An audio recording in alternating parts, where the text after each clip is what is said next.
दोस्तों आज हम हिंदी साहित्य के भक्ति काल के इम्पोर्टेंट टॉपिक के विषय में पढ़ेंगे। तो जिसमें से किसी भी एग्ज़ाम में इसमें से एक ना एक क्वेश्चन बनेगा ही बनेगा। तो उससे पहले चैनल पे बने रहिए और चैनल को लाइक करें, कमेंट करें, शेयर करें, सब्सक्राइब करें। दोस्तों रामचंद्र शुक्ल ने भक्ति काल, जो कि पूर्व मध्यकाल के नाम से जाना जाता है, उसका समय 1375 से 1700 तक माना है। इसी के साथ ही उन्होंने पूरे भक्ति काल को 6 प्रकरणों में बांटा है, जो है सामान्य परिचय, निर्गुण धारा ज्ञानेश्वरी शाखा, निर्गुण धारा प्रेमार्गी सूफी शाखा, सगुण धारा राम भक्ति शाखा, सगुण धारा कृष्ण भक्ति शाखा, सगुण धारा भक्ति काल की फुटकल रचनाएं। इसके साथ ही उन्होंने जैसे रामविलास शर्मा ने भक्ति काल को लोक जागरण काल नाम से पुकारा है, वहीं हजारी प्रसाद द्विवेदी ने भक्ति काल को भक्ति आंदोलन को लोक जागरण की संज्ञा दी है। तो ये दोनों इंपॉर्टेंट है। इसके बाद सामान्य परिचय में उन्होंने भक्ति काल के उदय की पृष्ठभूमि के बारे में बताया है कि कैसे अलग अलग कवियों ने उस भक्ति काल के उदय का क्या कारण और माना है। जैसे ग्रियर्सन ने इसको ईसाइयत की देन माना है। उनके अनुसार ईसाई मिशनरी जब भारत में आए थे तो भक्ति का आंदोलन उस परिस्थिति में हुआ था। वहीं आचार्य रामचंद्र शुक्ल इस्लाम आक्रमण की प्रतिक्रिया के रूप में भक्ति आंदोलन का उदय मानते हैं। उनके अनुसार जब इस्लाम भारत में आया था और उन्होंने हिंदू मंदिरों को तोड़ना शुरू किया था, तो उसके कारण भक्ति आंदोलन लोगों में आया। इसके बाद ही हजारी प्रसाद द्विवेदी भक्ति आंदोलन का उदय भारतीय चिंतन धारा का स्वाभाविक विकास मानते हैं। मुक्तिबोध भक्ति आंदोलन के उदय के पीछे जनता के दुख और कष्टों को मानते हैं। इसके साथ ही रामविलास शर्मा भक्ति आंदोलन को जातीय और जनवादी आंदोलन के नाम से पुकारते हैं। इसके बाद निर्गुण धारा ज्ञानश्री शाखा आता है, जिसके प्रतिनिधि कवि कबीरदास जी माने जाते हैं, और इस धारा को अलग अलग लेखकों ने अलग अलग नाम से संबोधित किया है। जैसे रामचंद्र शुक्ल ने ज्ञानश्री शाखा माना है, हजारी प्रसाद द्विवेदी ने निर्गुण भक्ति माना है, राम कुमार वर्मा ने संत काव्य, गणपति चंद्र गुप्त ने संत काव्य से इसको संबोधित किया है।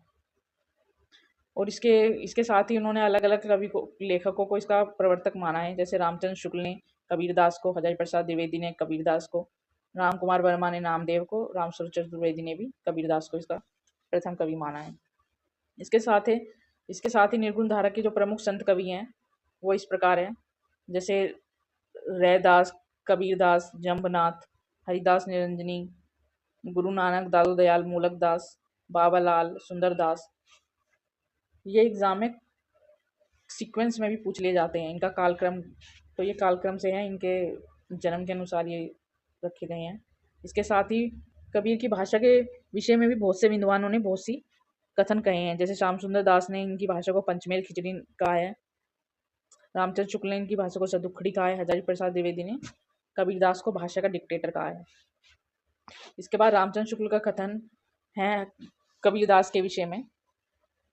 वो कहते हैं कि इसमें कोई संदेह नहीं कि कबीर ने ठीक मौके पर जनता के उस बड़े भाग को संभाला जो नाथ पंथियों के प्रभाव से प्रेम भाव और भक्ति रस से शून्य सूक्ष्म पड़ता जा रहा था। उसके साथ ही बच्चन सिंह ने हिंदी भक्ति काव्य का प्रथम क्रांतिकारी पुरस्कर्ता कबीर हैं।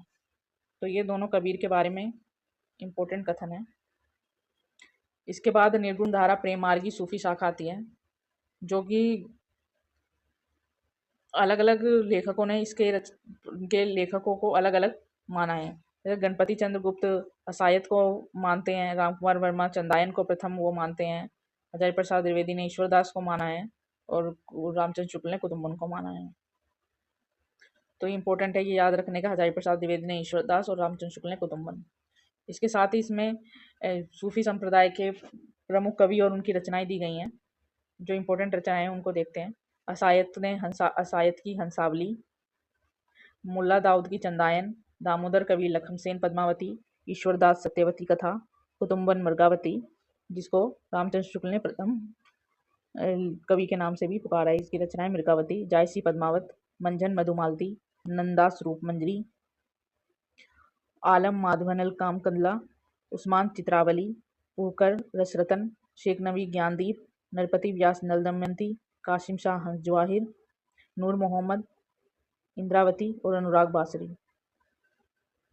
इसके बाद सगुन धारा राम भक्ति शाखा आती है, जिसके प्रतिनिधि कवि तुलसीदास माने जाते हैं। इससे पहले जो इनका वैष्णव भक्ति की जो परंपरा है उसके आदि आचार्य रामानुजाचार्य को माना जाता है। इसमें वैष्णव भक्ति का जो उदय है वो दक्षिण भारत से माना है। वहीं दक्षिण भारत से ही भक्ति आंदोलन की उत्पत्ति स्वीकार करते हैं।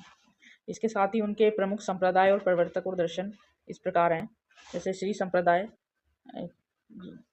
जो कि तुलसीदास का संप्रदाय है, तो रामानुजाचार्य इसके प्रवर्तक हैं और इनका जो दर्शन है वो विशिष्ट द्वैतवाद है। इसके साथ ही ब्रह्म का मध्वाचार्य द्वैतवाद, रुद्र का विष्णु स्वामी शुद्ध द्वैतवाद, सनकादि का निर्वाकाचार्य द्वैतवाद, रुद्र का वल्लभाचार्य शुद्ध द्वैतवाद। इसके गोस्वामी जी तुलसीदास से जो प्रमुख कवि माने जाते हैं। इसके साथ उनके तुलसीदास के बारे में भी अलग विद्वानों ने अलग मत दिए हैं।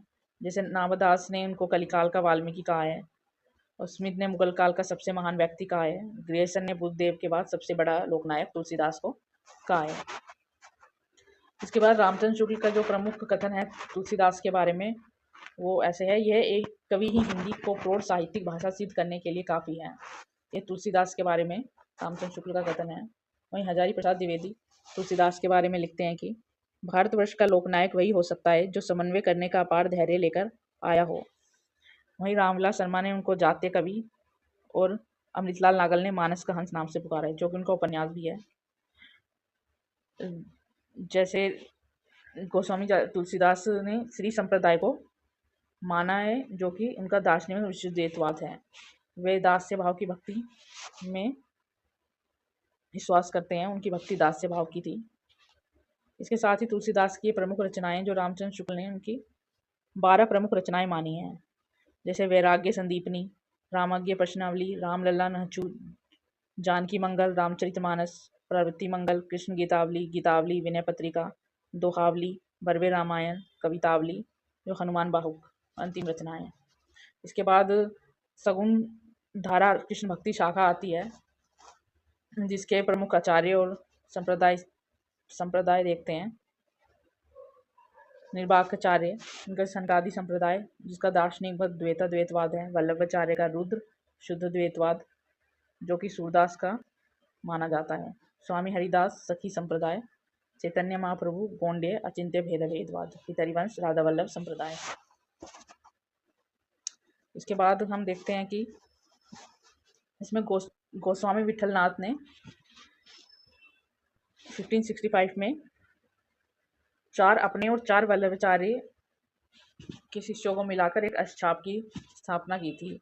मैं वल्लभाचार्य के 84 और अपने 252 शिष्यों को लिखा था, जो कि इस प्रकार हैं। इसमें 4 जो हैं वो वल्लभाचार्य के हैं और अंतिम 4 जो हैं वो विठलनाथ के हैं। जैसे कुम्मन दास, सूरदास, ब्रह्मानंद दास, कृष्णदास। इसके बाद गोविंद स्वामी, चित स्वामी, चतुर्भुज दास, नंददास। तो ये अष्टछाप के प्रमुख कवि हैं। इनका कभी कभी काल से भी इनको पूछ लिया जाता है। इसके बाद जो कृष्ण भक्ति शाखा में जो प्रमुख कवि हैं वो सूरदास के बारे में हजारी प्रसाद द्विवेदी का ये कुछ इम्पोर्टेंट कथन है। वो है, सूरदास ही ब्रज भाषा के प्रथम कवि हैं और लीला गान का महान समुद्र सूरसागर ही उसका प्रथम काव्य है। इसके बाद दूसरा हजारी प्रसाद द्विवेदी का, सूरदास जब अपने विषय का वर्णन शुरू करते हैं तो मानो अलंकार शास्त्र हाथ जोड़कर उनके पीछे दौड़ा करते हैं। उपमाओं की बाढ़ आ जाती है, रूपकों की वर्षा होने लगती है, संगीत के प्रभाव में कवि स्वयं बह जाता है। तो ये हजारी प्रसाद द्विवेदी के 2 कथन हैं जो कि इम्पोर्टेंट है सूरदास के विषय में। इसके बाद अंतिम जो रामचंद्र शुक्ल का कथन है वो है, वात्सल्य और श्रृंगार के क्षेत्र का जितना अधिक उद्घाटन सूर्य ने बंद आंखों से किया उतना किसी और कवि ने नहीं। इन क्षेत्रों का कोना कोना वह झांक आए। तो ये रामचंद्र शुक्ल का कथन है सूरदास के विषय में।